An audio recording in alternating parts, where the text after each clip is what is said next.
Now, I've spent a fair bit of time looking at the Spinnaker website, seeing Spinnaker watches come up online secondhand, and I thought I'd really like to get my hands on one of those. But there's one watch within their selection, within their range, that has always grabbed my attention, and that is the watch I'm going to share with you today.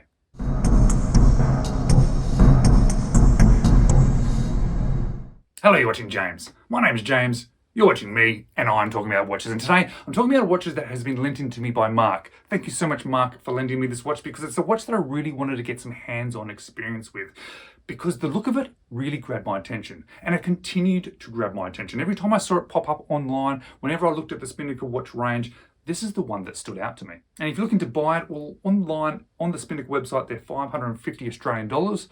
But I've seen them regularly online for around about 400 Australian dollars. And I want to talk about that 400 Australian dollars for this watch, but I'll do that at the end of the video.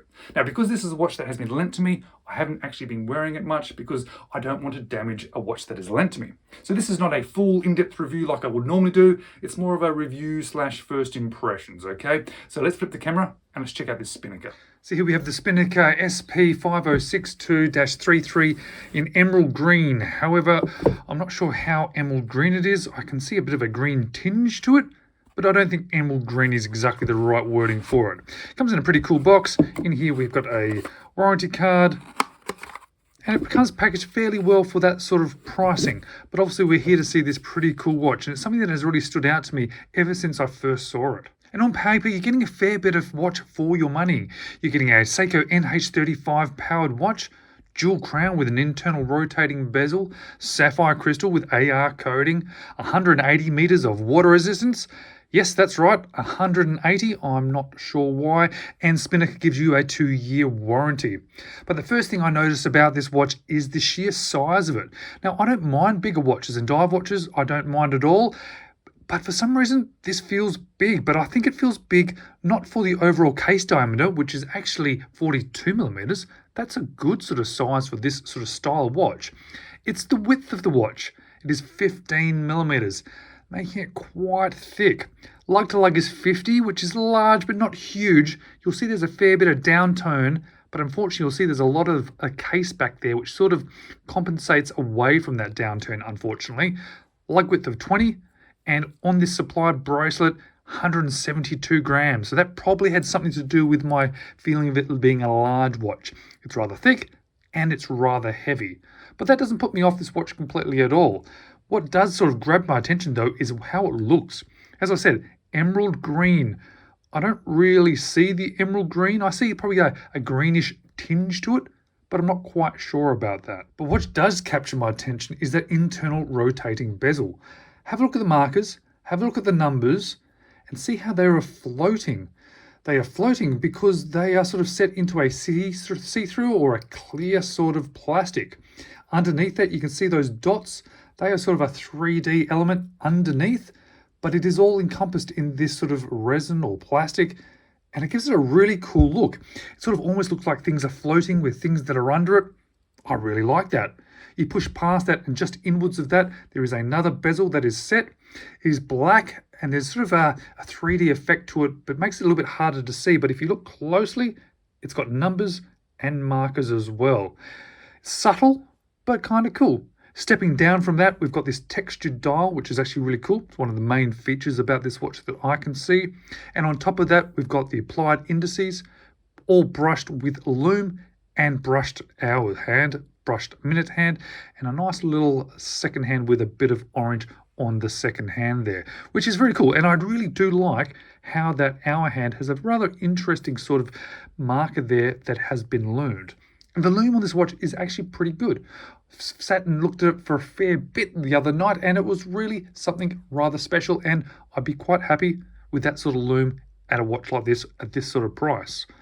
Looking further on the dial, we've got Spinnaker. It's in silver, and it looks like it's raised or applied, but then sort of molded into that, we've got automatic and that 180 meters of water resistance. A little bit of splash of color as well, linking into that second lollipop style.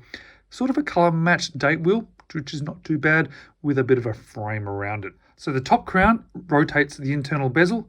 It is very soft and smooth. There's no little ridges, there's no little bumps. You can't really tell where it's stopping. It's just a sort of a smooth action, which is quite nice. Not screw down, however. The other crown here at the 4 o'clock, that is screw down.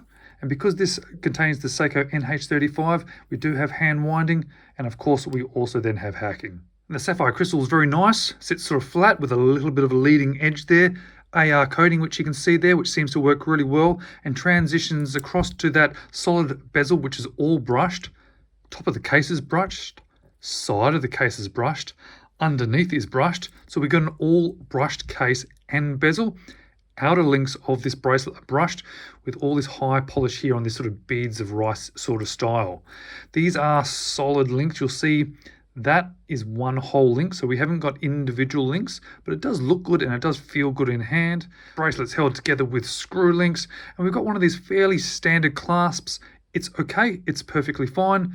3 levels of micro adjust, which I have to say feels a little bit small for a watch like this, but we do have a safety clasp, Spinnaker written there, double pusher, and milled internals. Looking at the underside of the bracelet, you can see that it is all brushed there, leading up into the case, and they are solid end links. And then you can see the see-through exhibition case back with the customized Spinnaker rotor, and surrounding that, some information about the watch. Now, on wrist, I haven't been wearing this much because it is not sized to me. I've left it at the owner's sizing. I don't like to mess around too much with watches when I do borrow them. But what I can say is when you actually do turn it over, although it is a sort of a bigger watch, it does actually sit quite nicely on wrist. I find 50 mils is really generally pushing the limits for me, but because of that sort of slightly downturned look to the lugs, it does look nice. Until you do that, and then you really notice that it is quite a wide and thick watch. It doesn't feel bad, but it just is noticeable that it is quite a lump on your wrist. But thankfully, looking down like this, it's a good looking lump. So what do I like about this one? What don't I like about it? And what would I change? Well, I'm going to start straight away with those looks because I really like the look of this watch. I think it's got a lot going for it. The textured dial, the hands, the indices, and that sort of see-through internal rotating bezel. That's so cool. And I seem to have a thing for jewel crowns. I just think it looks great. I like the brushing on the case. It's done very well. However, there's a couple of things I probably don't like, and I've already spoken about the thickness. This watch is way too thick. I really need to reduce that. With this movement, I understand that there is some thickness to it, but that's still a little bit too much. Plus, having all this polish down the center of the bracelet with no polish on the case seems a little bit mismatched. It does fit in really well. Those solid end links really do fit and transition nicely into the case, but there's a bit of an abrupt change there. I think it would be better if we're looking to change some things, just have the outer little links as polished, and then maybe put a polished chamfer edge. It sort of links the bracelet into the watch. The clasp as well is okay, but at this sort of price, I'd probably expect and want a slightly better one. And speaking of that price, at the full RRP, it feels slightly overpriced, but regularly available for 400 Australian dollars. And at 400 Australian dollars, I have to admit, seeing it online, I thought that's a pretty fair price. And in hand, still feels like a very fair price. Yes, there's some things I would like to change about it, but for the overall look, functionality, quality, 400 Australian dollars, that's pretty good. And what else can you get for 400 Australian dollars? Well, there are some competition for this watch, especially when you look at dive watches. You can look at Seikos. You could even possibly look at some Prospect watches if you're able to get them at a really good price, or at least Seiko 5s. But you probably wouldn't get the functionality, the individual style of this one. So I think for that sort of money, if you are interested in this watch, I think you're going to do quite well. And if you like this watch and this review, maybe check out these two next.